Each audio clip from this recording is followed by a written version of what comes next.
Ini mimpi besar kita bagaimana kita memperjuangkan kualitas dan daya saing generasi muda. Karena biar bagaimanapun saya udah kapan nih udah harus lengser Iya, betul. Ada saatnya generasi muda harus tampil untuk melanjutkan perjuangan. Iya. Dan calon-calon pemimpin kita masa depan itu harus by design kan terus. Oh iya betul.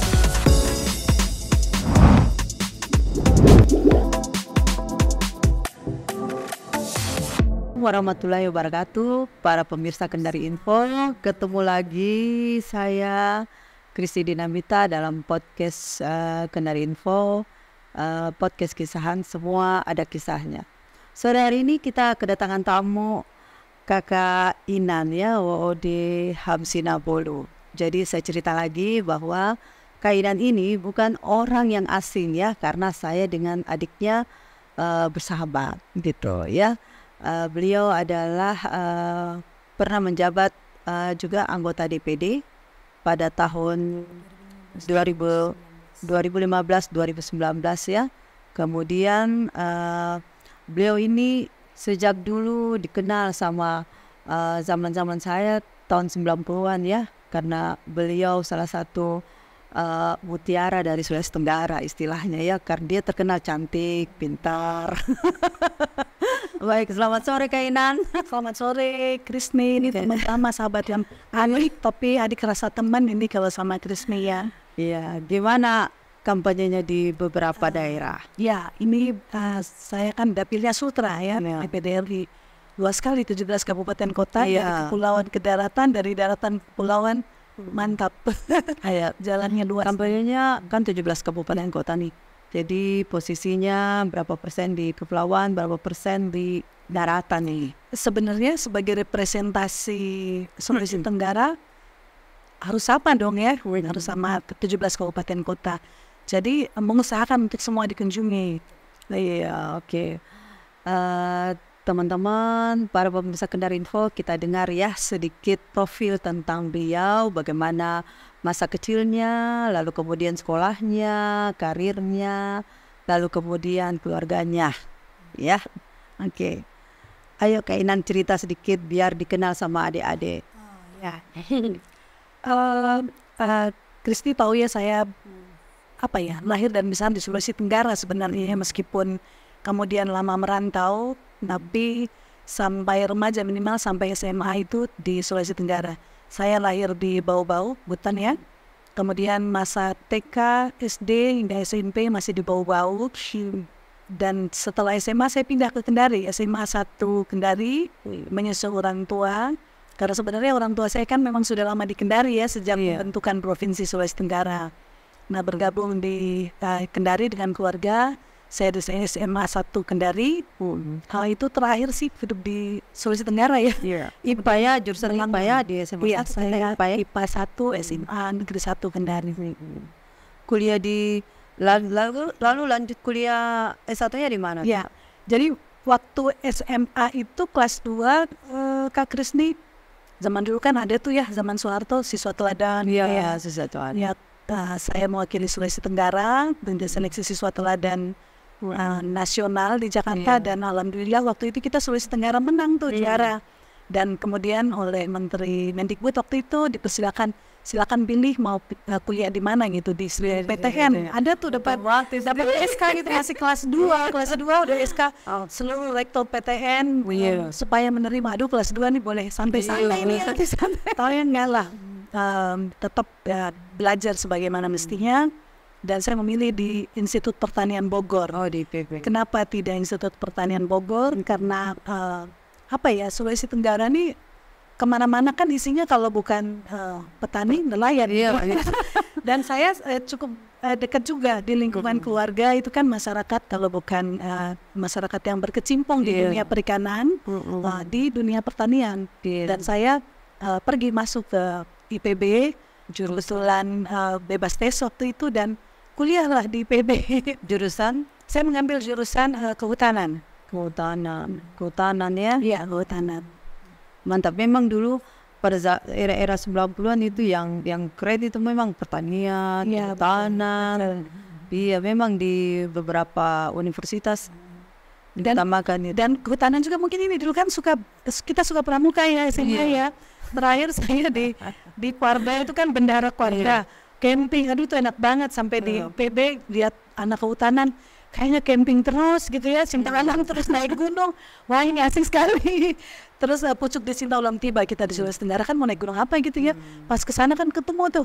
Ya udah saya masuk ke kehutanan, kemudian dekat dengan kegiatan Sinta Alam, kegiatan resimen mahasiswa, kegiatan olah apa ya, bela diri dan sebagainya. Ya udahlah saya berkecimpung masuk di situ. Di samping tentu Kak Kristi kegiatan organisasi mahasiswa yang itu juga sesuatu yang menarik lah. Sebelumnya kan di Kendari juga ya kecil-kecil juga OSIS juga gitu ya. Iya, betul. Ketua OSIS saya ini loh PJ Bupati di Kandut sekarang. Iya Mas, iya Sukanta Toringan dulu dia ketua OSIS angkatan saya wakilnya gitu. Dan kami saya wakilnya terus ke IPB itu sama-sama lagi ketemu lagi di sana gitu. Betul, iya. Lalu kemudian setelah dari S1 terus ke S2 di. Iya betul. Jadi waktu di IPB ya kuliah terus aktivitas mahasiswa kenyang juga ya, menyenangkan lah gitu. Kita waktu dulu SMA kan cuma ada OSIS, terus ikut pengurus OSIS, pengurus KIR kan gitu ya, drum band ya, zaman dulu drum band. Kebetulan saya pernah paskibra Sultra juga ya. Pas di kampus itu kan, wow banyak sekali tawaran aktivitas ekstrakurikuler kayak, jadi kayak orang haus gitu. Kalau anak-anak sekarang tidak hanya main game. Semua sampai dulu istilah gini, udah daripada dapat A terus nggak ngapa-ngapain, udahlah dapat bayar sih yang penting puas gitu ketika mengikuti kegiatan gitu. Tapi memang apa ya, kualitas pendidikan harus kita utamakan lah. Kebetulan saya juga berangkat dari keluarga guru, Kak Trisni ya, orang tua guru, jadi namanya kualitas pendidikan tuh nggak ada tawar menawar gitu kan, harus semaksimalnya gitu. Nah waktu di IPB, alhamdulillah jauh-jauh dari kampung, dari Sultra, anak kampung ya, tapi kita juga di sana mahasiswa teladan, Kak Krisni, alhamdulillah. Terus juga pernah mewakili Indonesia, konferensi mahasiswa sedunia di Belanda, terus pertemuan mahasiswa di ASEAN juga gitu ya. Betul. Mungkin berarti sudah kenyang betul ini ya. Apa ya, akademik seperti itu dan pengalaman seperti itu juga lebih matangkan mungkin ya. Jadi makanya saya pun sekarang tuh anak-anak saya ya Kak Krisni ya masih kuliah kan, ada yang baru lulus, ada yang masih kuliah. Selalu saya bilang jangan kuliah tuh jangan nanti pulangnya selesainya ijazah saja. Matangkan diri dengan ikut berbagai organisasi, aktivitas, karena itu yang akan menyempurnakan mereka gitu. Kalau ngari itu ya? Ya, kalau hanya apa ya, dapat A ya sesuatu tentu harus ya. Semaksimalnya meningkatkan kualitas pendidikan, tetapi setelah itu harus diperkaya gitu. Ikut organisasi itu kan selain mematangkan kita dan juga memperluas wawasan, membiasakan kita bekerja dalam kelompok. Betul. Kak Krisni, zaman sekarang orang tidak bisa bekerja lagi one man show, satu orang menguasai semua. Harus terkoneksi. Berbagai ilmu, berbagai kemampuan itu harus bekerja sama, network, sistem network. Jadi nggak ada lagi yang one man show, satu orang menyelesaikan segala. Sekarang itu kainan posisi kaum muda, anak muda itu kalau mereka itu sudah masuk ke kamar, istilahnya kaum berbagi, masuk di kamar, sudah main scrolling, main medsos, malah sudah ikut kegiatan. Coba lihat dengan jumlah HMI sekarang atau IMM sekarang yang masuk ke organisasi gitu, sudah mulai berkurang saya dengar.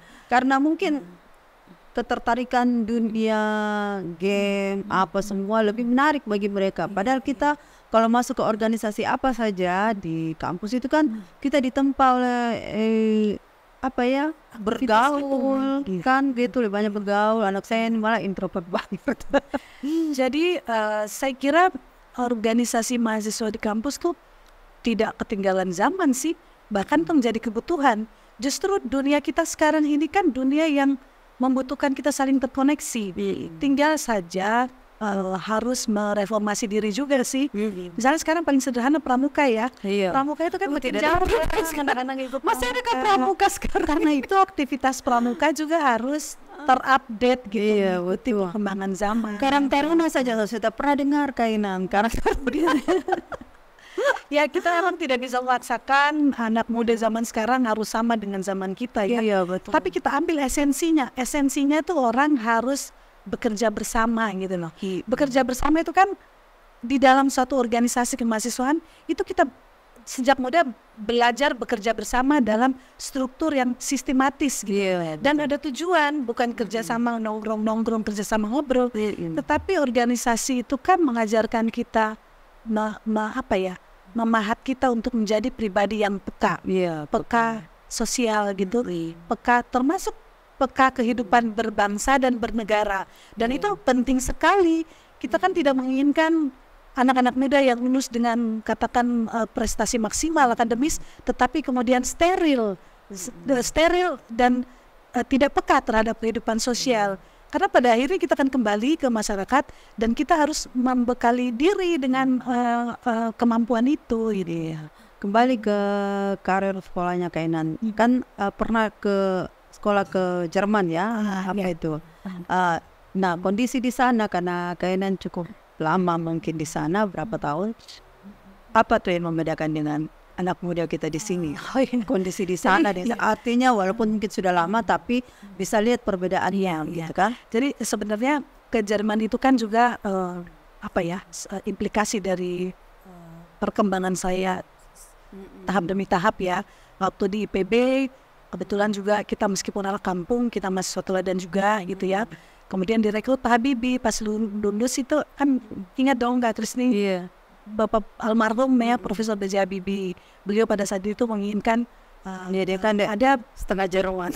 Lawan di Jerman. Iya, waktu beliau pulang kan juga ke Indonesia tuh membangun BPPT, Badan Pengkajian dan Penerapan Teknologi, lembaga riset yang bertanggung jawab langsung di bawah Presiden, tapi secara teknis ada di Kementerian Riset dan Teknologi. Sekarang berubah menjadi BRIN, Badan Riset dan Inovasi Nasional. Itu kan untuk segala sektor di Indonesia ini dibangunkan teknologinya. Saya dari bidang pertanian dalam arti luas, kemudian direkrut di sana gitu. Pas lulus itu di BPPT. BPPT. Habibie merekrut. Masuk ke BPPT ya sejak itu karirnya memang terus dikirim training ke luar gitu ya, resmi karena memang ya kita kan namanya teknologi kita masih mengacu berkiblat kepada negara-negara barat yang memang lebih maju. Jadi banyak training keluar sehingga pada suatu saat tiba saatnya harus sekolah, kemudian dikirim belajar ke Jerman. Kebetulan juga waktu itu suami saya ketemu jodohnya juga di BPPT. Dan kami sama-sama juga kebetulan sih di Konen cari yang sama ya. Nggak satu sering sebelum ke Jerman Kak Krisni satu ke selatan, satu ke utara, yang giliran lulus di sana di barat, satu di timur. Wah ini bisa nih, berkeluarga itu kan harus bareng-bareng gitu ya Kak Krisni, apalagi kami masih muda gitu. Dan nikah, kemudian berangkat sebulan setelah nikah berangkat ke Jerman sama-sama. Setelah sekolah juga kita berapa tahun di sana? Total 10 tahun. Masya Allah. Karena setelah itu kan sudah habis waktu di Jerman, riset kerjasama internasional, termasuk saya terlibat di riset negara-negara Uni Eropa ya. Sampai ya anak 2 juga lahir di sana sambil sekolah sambil kerja, ngomong anak juga. Dan ya setelah 10 tahun kemudian kami ditarik pulang, kita pulang dan kembali bekerja di Indonesia. Satu hal yang tadi membedakan ya, saya melihat di luar negeri itu karena kebetulan saya mengalami sendiri, anak lahir di sana dan saya ikuti sejak PAUD gitu ya, PAUD, TK, SD kan saya ikuti. Berarti mereka dari lahir lalu sampai kelas berapa tuh di Jerman? SD sampai SD. Memang mereka itu sejak kecil sudah dikenalkan dengan tanggung jawab. Begitu mengagumkan melihat anak-anak bahkan PAUD ya, 3 tahun ke bawah itu mereka sudah dikenalkan dengan tanggung jawab dan juga mana yang salah, mana yang benar, dan mereka keras gitu ya. Kadang kan kita barangkali kita orang Indonesia kan permisif sekali. Anak salah pun apapun banyak kasihannya begitu tuh. Bangun siang kita tidak hukum. Mereka itu bisa loh. Bisa loh, Kak Krisni, misalnya kayak di TK ini ya, anak-anak melakukan kesalahan apa itu gurunya bisa bilang, halo katanya, kesalahan seperti ini nggak bisa kamu lakukan di TK, kamu nggak belajar waktu PAUD. PAUD itu sudah selesai, itu bicara dengan anak umur 4 tahun loh. Kita pun udah dewasa dikasih begitu, kita paham nggak sih? Jadi memang mereka itu, saya kadang pikir nih mereka kayak bikin pabrik manusia ya sama. Artinya setiap orang itu sudah harus selesai dengan dirinya sendiri. Dari kecil, setiap tahap kehidupannya itu dia harus mencapai standar tertentu gitu. Sehingga pada saat mereka menjadi manusia yang pastinya masuk kuliah atau terjun ke masyarakat, standar-standarnya udah selesai. Paling sederhana, cara makannya udah sama. Setelah makan harus ngapain udah sama. Ini anak-anak ya, itu sudah selesai. Ini kan pentingnya untuk memobilisasi. Kita sekarang bicara misalnya bonus demografi ya. Bonus demografi ini kan singkatnya adalah saat di mana negara kita usia produktif. Usia produktif ini lebih banyak daripada usia yang non-produktif. Ini kan sesuatu yang penting. Indonesia mencapai usia produktif, bonus demografi itu artinya lebih banyak orang yang produktif. Sehingga bisa mengangkat perekonomian kita kan ujung-ujungnya ke ekonomi ini. Kalau di luar negeri usia pensiunnya berapa tuh? 60-an juga, plus minus tapi 60-an. Nah, kalau misalnya bonus demografi kita SDM-nya juga tidak cukup tangguh, yang ada kan usia produktif ini menjadi kurang produktif ya. Jadi cita-cita kita untuk melompat dari negara berpendapatan biasa-biasa untuk naik ke pendapatan menengah ini kan menjadi tidak mulus gitu. Nah kembali ini suatu PR yang sangat besar untuk pembangunan SDM kita. Tanggung jawabnya bukan cuma pemerintah pusat, pemerintah provinsi, kabupaten, kota. Ini sangat penting. Paling sederhana itu adalah beasiswa Kak Krisni. Seberapa kabupaten kota di Sulawesi Tenggara yang menyediakan beasiswa untuk mendukung pendidikan generasi muda di masing-masing lokasi. Betul. Sekarang ini datanya seperti apa ya? Ada riset nggak itu yang memakai beasiswa gitu untuk di Sultra? Jumlah antara siswa sekolah, pelajar, mahasiswa, misalnya jumlah keseluruhan berapa, rasionalnya sebetulnya harusnya berapa banyak begitu?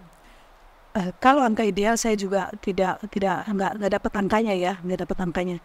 Kalau di Sultra sendiri kan dulu itu ada beasiswa cerdas Sultraku ya. Saya setahun apa 2 tahun lalu pernah cerita juga dengan Kanwil kita yang ikut itu masih ada saat itu ya. Saya nggak tahu sekarang. Tapi kalau kita lihat di medsos itu ada kan yang kepala-kepala daerah juga yang masih mempromosikan beasiswa gitu ya bagi. Saya lihat yang paling banyak Park Samin. Benar. Konai Utara. Park Samin itu sering sekali saya melihat di medsos itu. Banyak menginvest di pendidikan generasi muda. Betul. Penting sekali. Ya, itu juga saya lihat salah satu poin terbaik beliau. Mak ini bukan lagi kampanye, Artinya gini, kita respect dong kalau ada hal-hal bagus seperti itu. Hal bagus. Tentu kepala daerah yang lain juga punya program-program bagus. Cuma kalau boleh saya meng-highlight bahwa pembangunan SD ini sangat penting. Jadi kalau ada kepala daerah yang concern berinvest untuk biaya pendidikan dalam bentuk beasiswa, itu sesuatu yang harus kita apresiasi. Terus nih, kalau provinsi sekarang yang saya tahu bahkan Dikbud sendiri provinsi menyalurkan beasiswanya dananya ke universitas. Saya lihat kemarin baru mereka launching itu memberi beasiswa ke mahasiswa padahal mereka tingkat SMA SMK. Beri beasiswa ke Unharu, lalu kemudian IAIN, lalu kemudian Universitas Kolaka itu. Jadi dia salurkan ada beasiswa dananya untuk mahasiswa, padahal dia tingkat provinsi. Saya juga apresiasi. Bagus dong. Sangat bagus. Dikbud provinsi ini menyalurkan beberapa beasiswa dan jumlahnya cukup lumayan gitu. Saya juga kaget kalau saya bilang, boleh ke saya daftar juga. Sekarang lagi dan tidak mampu sebenarnya. Mampu bisa. Beasiswa kan besar 5,7 juta lumayan lah untuk anak-anak. Ada untuk bantuan dengan latar belakang ekonomi, tetapi beasiswa prestasi juga mesti ada ya. Supaya generasi muda kita juga nih kalau bisa tembus dalam perguruan PTN yang bagus. Kalau perlu juga kirim-kirim keluar lah gitu ya. Soalnya kan ada juga banyak itu mahasiswa nilainya bagus tapi dia kelas menengah lah kan. Iya, betul. Artinya kalau mau di tarik subsidi dengan jumlah misalnya saudaranya berapa, tapi karena orang tuanya dianggap dia mampu PNS, padahal sebetulnya empot-empotan juga nih, Saya ngalamin. Iya. Saya dari SD, mohon maaf ya, selalu dapat daftar masuk dalam daftar beasiswa tuh. Iya. Dari SD. Kebetulan waktu SD sesuatu ladar, SMP sesuatu lantin. Itu gak pernah dapat beasiswa. Karena orang itu PNS. Saya juga guru. Mahasiswa. Guru tuh berapa sih belum ada sertifikasi ya? Orang tua saya, tapi orang tua saya juga kan di Dikbud sini di provinsi juga bilang katanya sudah nggak usah di situ kan kamu nggak perlu gitu deh. Cuma namanya anak-anak ya. Teman-teman dapat maju ke depan, kita tidak dilewatkan karena orang tua bilang jangan nih. Iya betul. Tapi sekarang sudah lumayan sekarang. Sudah mulai banyak beasiswa kan, hanya itu mungkin diutamakan yang tidak mampu. Mestilah. Diutamakan yang tidak mampu, tapi kita buat-buatan juga karena anak-anak disuruh belajar, dia lihat mungkin temannya dapat duit, dia nggak dapat. Saya ngalamin 3,8 dapat beasiswa. Kita nonton aja. Ya maksudnya ya artinya diporsikan juga lebih pada anak-anak yang prestasinya minimal 3,5 ke atas misalnya kan.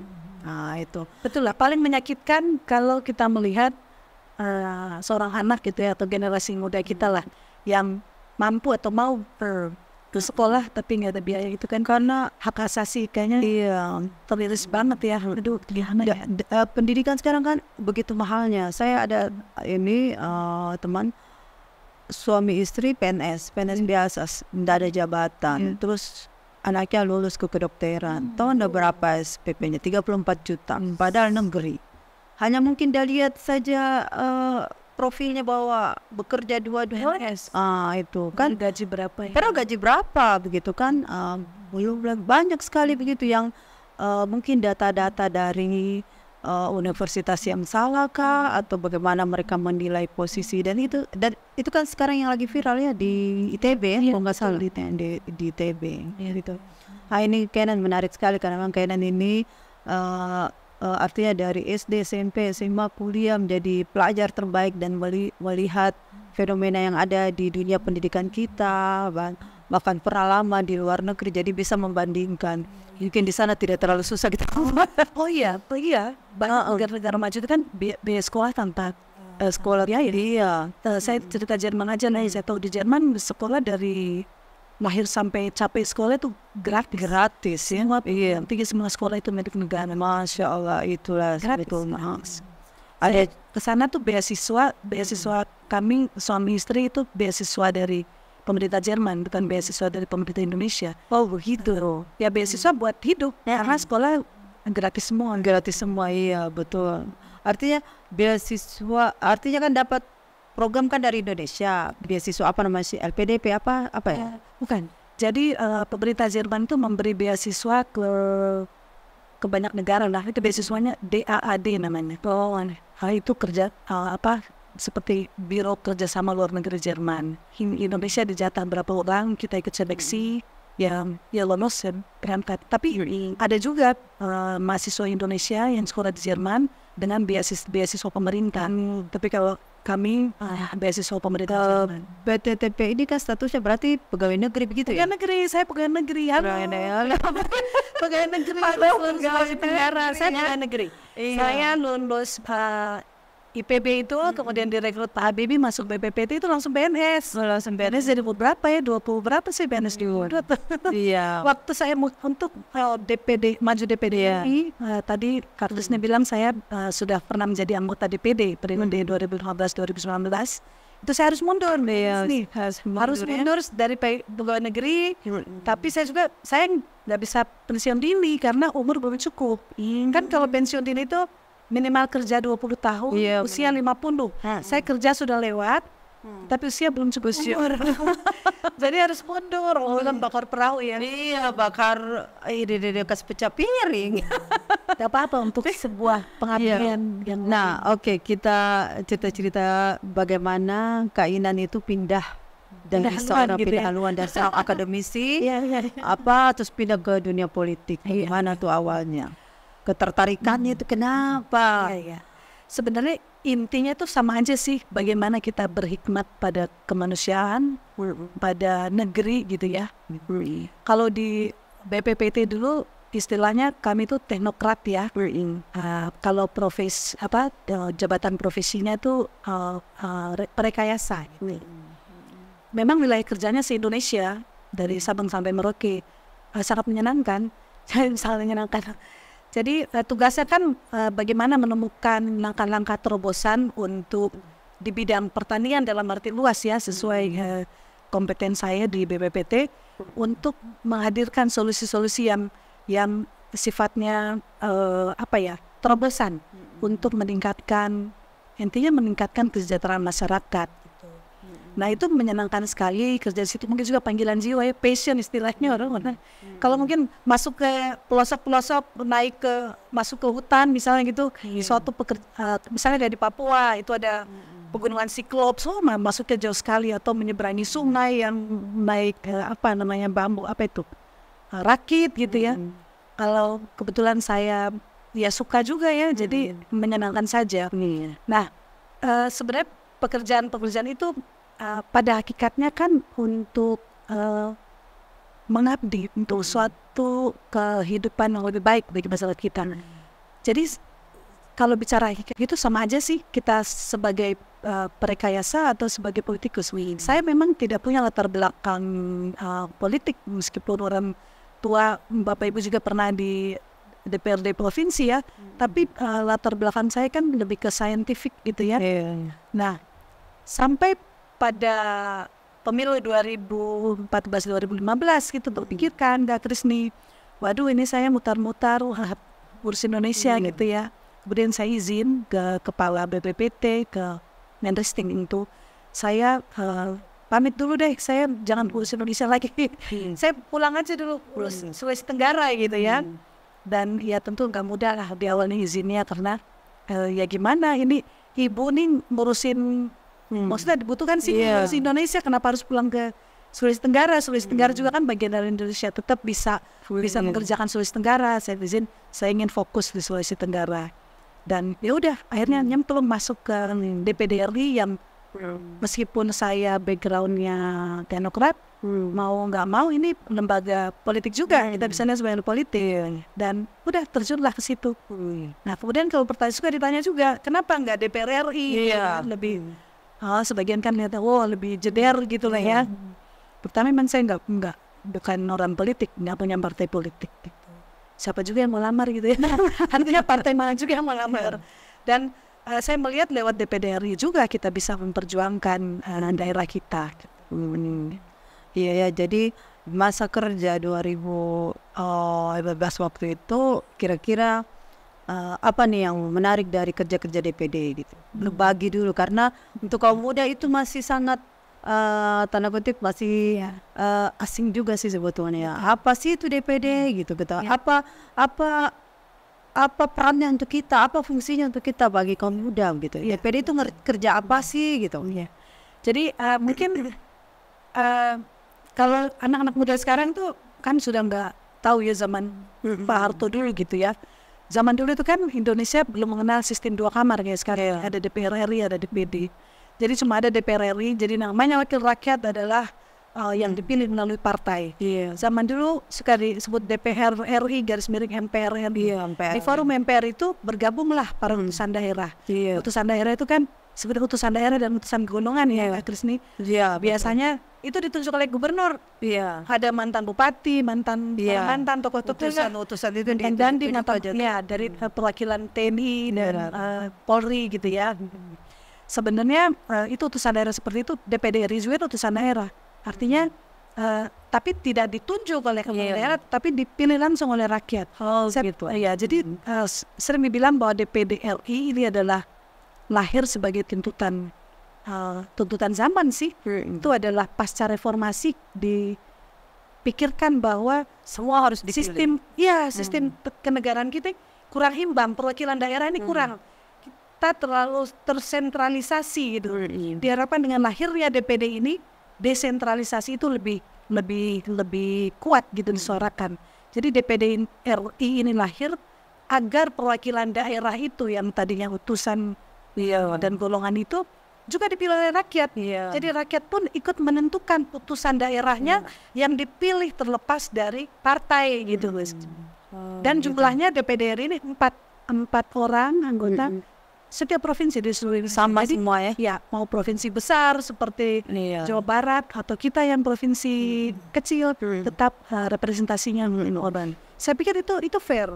Jadi kita mewakili daerah kita tidak melihat jumlah penduduk, tetapi kita hadir sebagai representasi daerah. Daerah besar maupun daerah kecil, kita sama-sama kita daerah, entitas kita sebagai suatu daerah.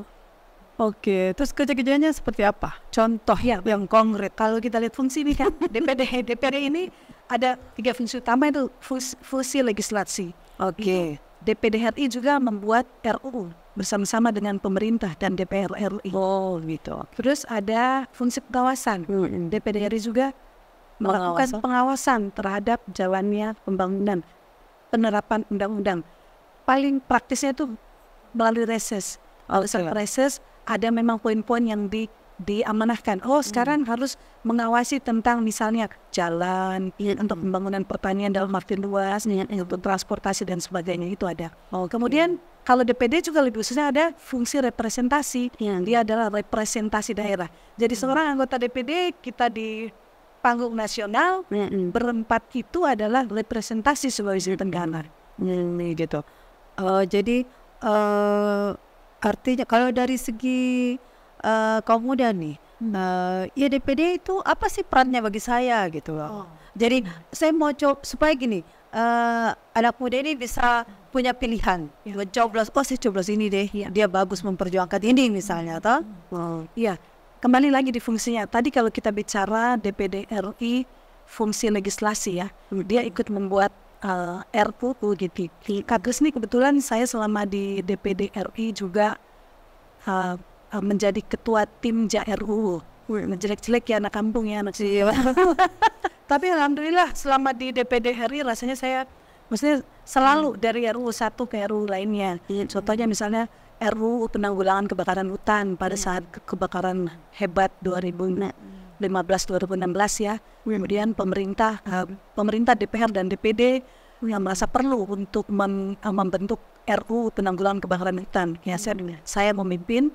Kemudian yang terakhir sebelum saya lengser, saya ketua tim RUU energi baru dan terbarukan. Itu hangat nih. Sekarang ini memang tuntutan zaman, kita mesti beralih ke energi baru dan terbarukan. Dan masih ada sekitar 4-5 RUU juga yang itu penting Kak Krisni. Tapi kembali lagi bahwa inilah pentingnya bahwa kita memilih, mohon maaf sekali, caleg atau yang akan mewakili kita di DPR RI dan DPD RI juga harus cukup kompeten juga Kak Krisni. Bagaimana kita menjalankan fungsi legislasi? Kita tidak punya kompetensi di bidang apapun ya. Nggak mesti seorang saintis sebenarnya. Profesi lain pun silakan, tapi menjalankan profesinya dengan benar sehingga pada saat membuat legislasi di bidangnya dia bisa memberi masukan gitu loh. Betul. Kemudian kedua di fungsi pengawasan. Anggota DPD itu harus turun juga ke lapangan melakukan pengawasan jalannya pembangunan, penerapan undang-undang dan sebagainya. Kalau juga tidak mampu menganalisa potensi daerah, tidak mampu kira-kira memikirkan solusi masyarakat, itu juga bagaimana? Artinya kan tidak bisa memperjuangkan jalan keluar bagi permasalahan di masyarakat. Jadi menjadi sangat penting memang harus punya kompetensi juga. Dan hal lain yang tidak kalah pentingnya sebenarnya jejaring. Saya kalau bicara jejaring ini kan kalau di generasi muda sangat familiar. Kalau generasi saya sebenarnya itu zaman dulu kita itu kan belum dirasa penting berjejaring itu. Masih ada one man show, satu orang dia jago segala. Kan bisa sih. Kalau sekarang kan enggak gitu. Orang harus terkoneksi dalam bekerja dalam network gitu. Berjejaring itulah.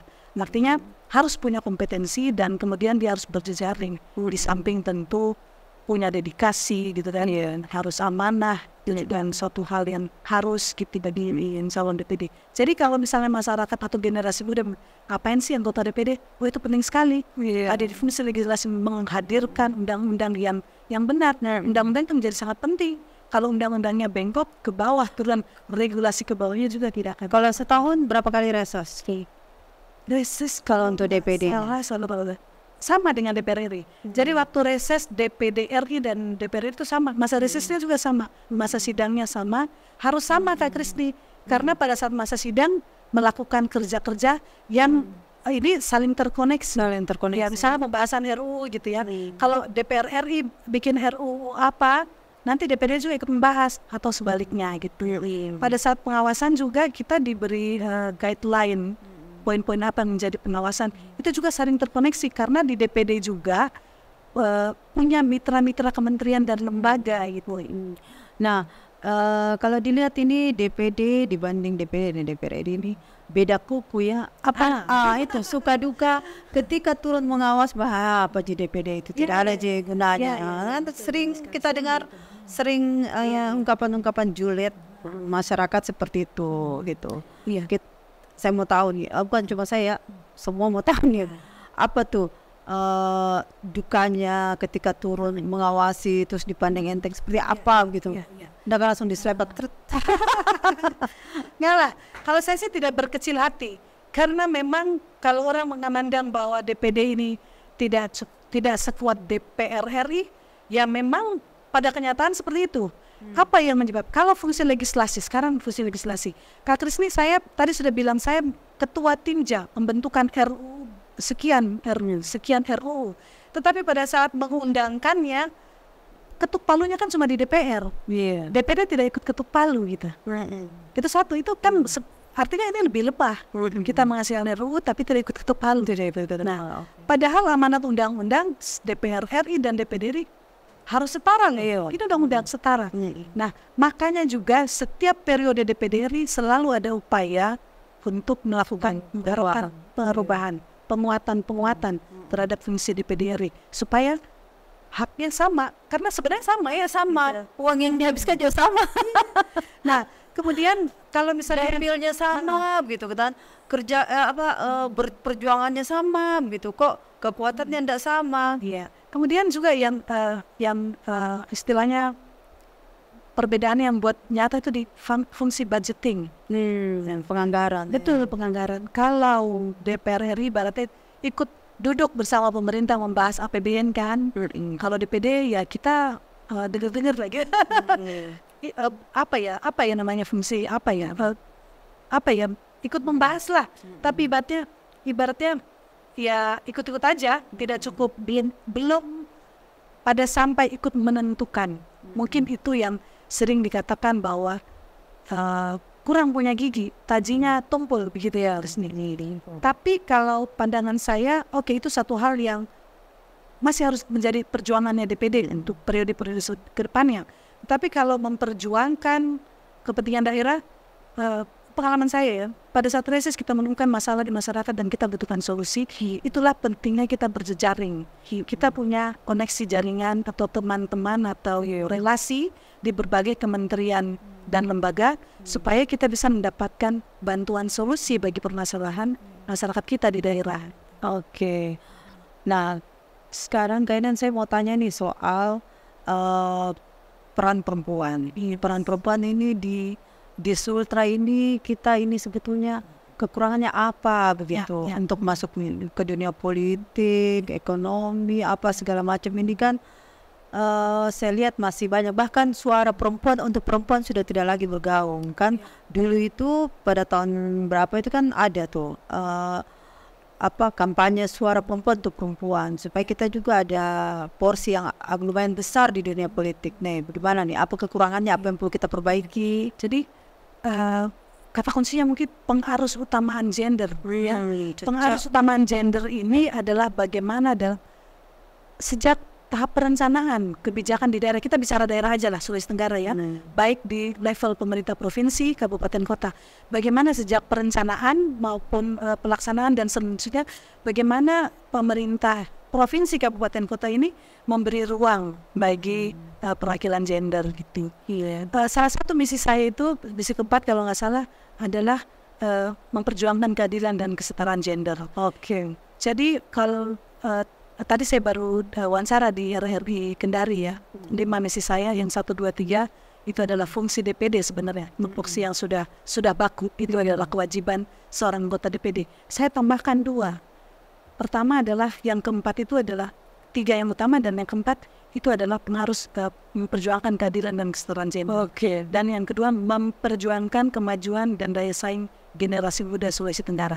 Supaya lebih, jadi perempuan dan anak muda ya. benar dong. Karena dan kalau anak mudanya itu perempuan, selesai. Selesai sudah. Iya. Penting sekali lah, penting sekali. Ini bukan basa-basi gitu secara gender, bukan. Kak Trisni waktu di DPD RI, tupoksinya kan sudah jelas anggota DPD RI. Saya menceburkan diri, ada namanya Kaukus Perempuan Parlemen RI. Saya masuk ke sana, saya baru dilantik gitu. Wah, ini kok ada organisasi kayak ini. Memang karena senangnya berorganisasi, saya nyemplung aja. Ini ngapain sih Kaukus Perempuan Parlemen RI ini? Ternyata itu bagus sekali, Kak Trisni. Mereka menyoroti terutama ini dalam fungsi legislasi. RUU yang menyangkut perempuan, anak-anak, keluarga, terus HAM, demokrasi dilihat dari sudut pandang perempuan gitu. Nah, kita kalau bicara perempuan jangan alergi ya yang lain-lain. Kita bicara, kalau kadang kita bicara gender itu kan langsung ini perempuan mau memberontak mau ngapain, enggak.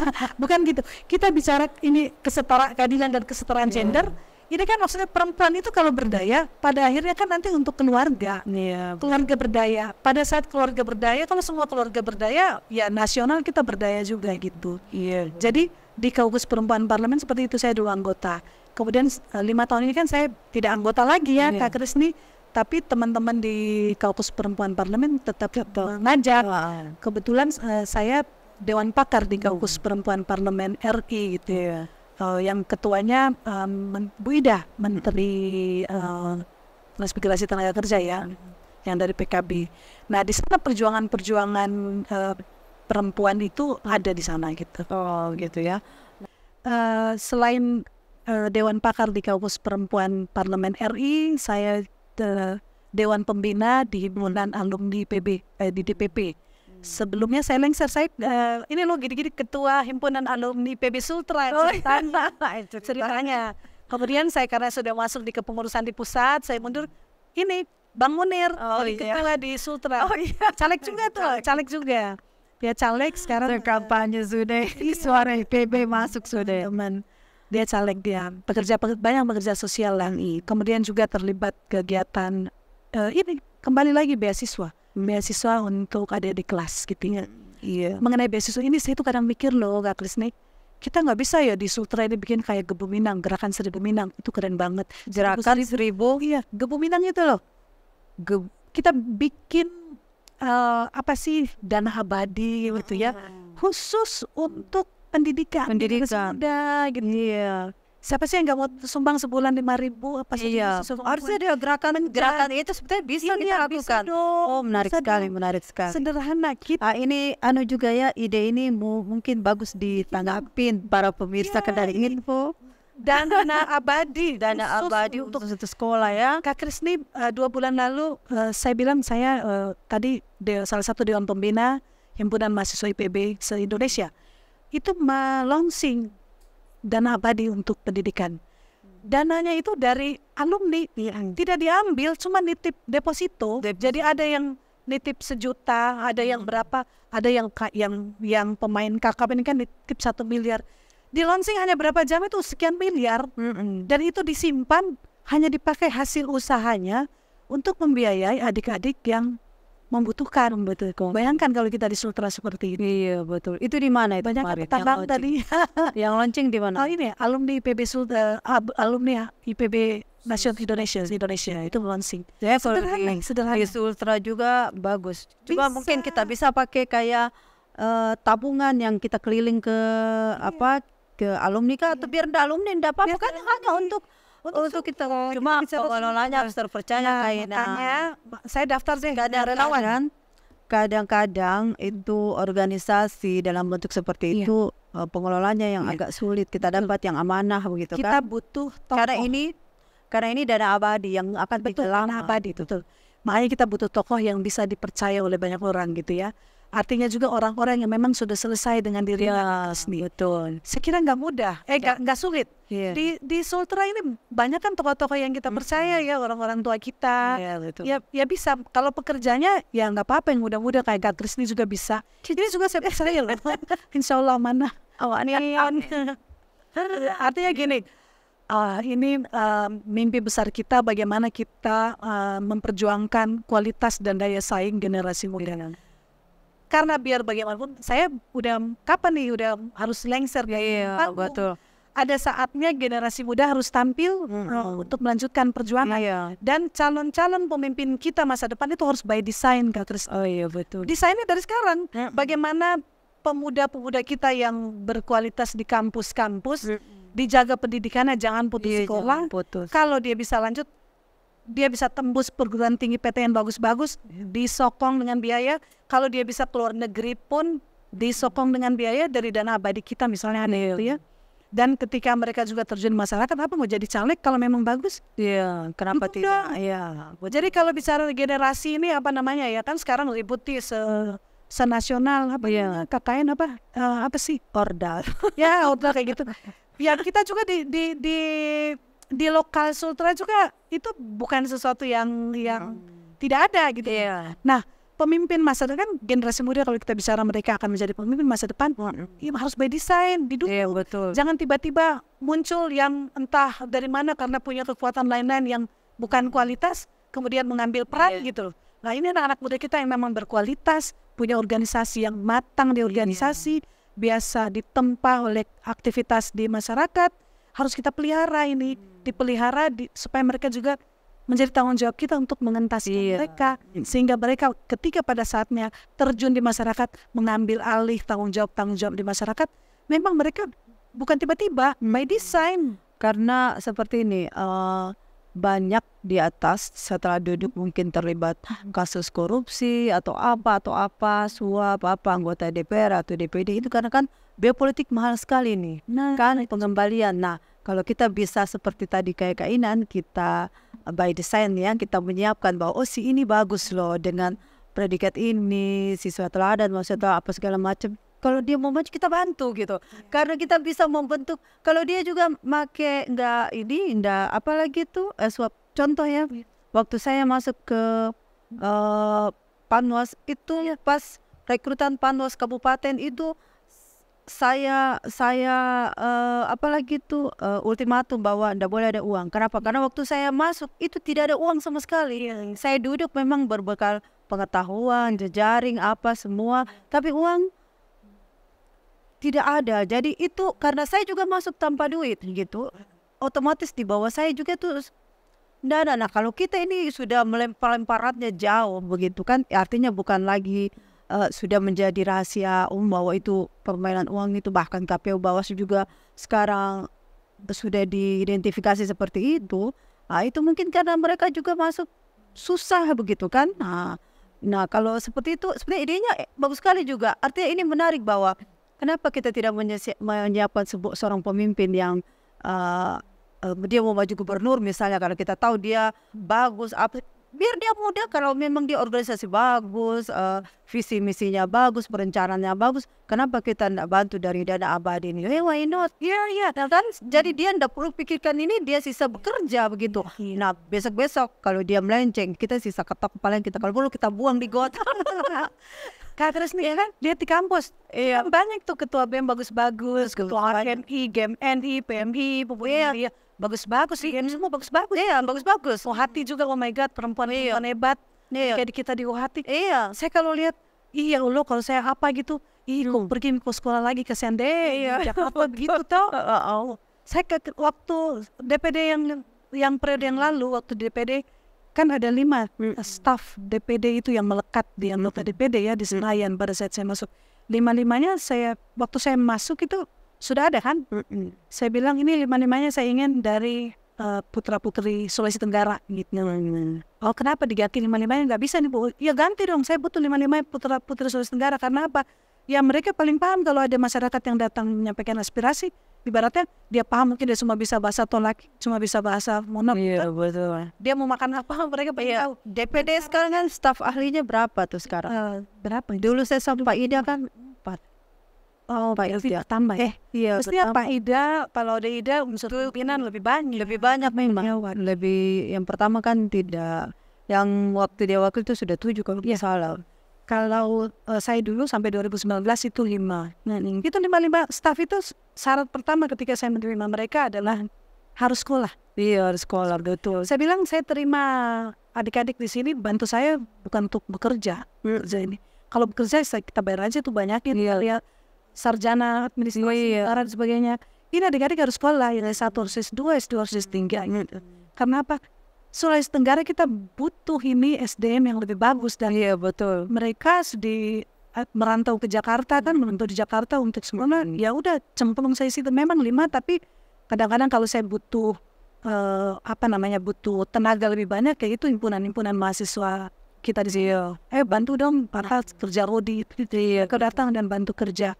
Biasanya itu untuk kegiatan-kegiatan yang terkait pekerjaan saya di Kamus Perempuan Parlemen. Ada ada panitiaan terutama waktu saya pernah di Ketua Nasional konsolidasi caleg perempuan se Indonesia. Pekerjaan yang berat juga karena konsolidasi nasional.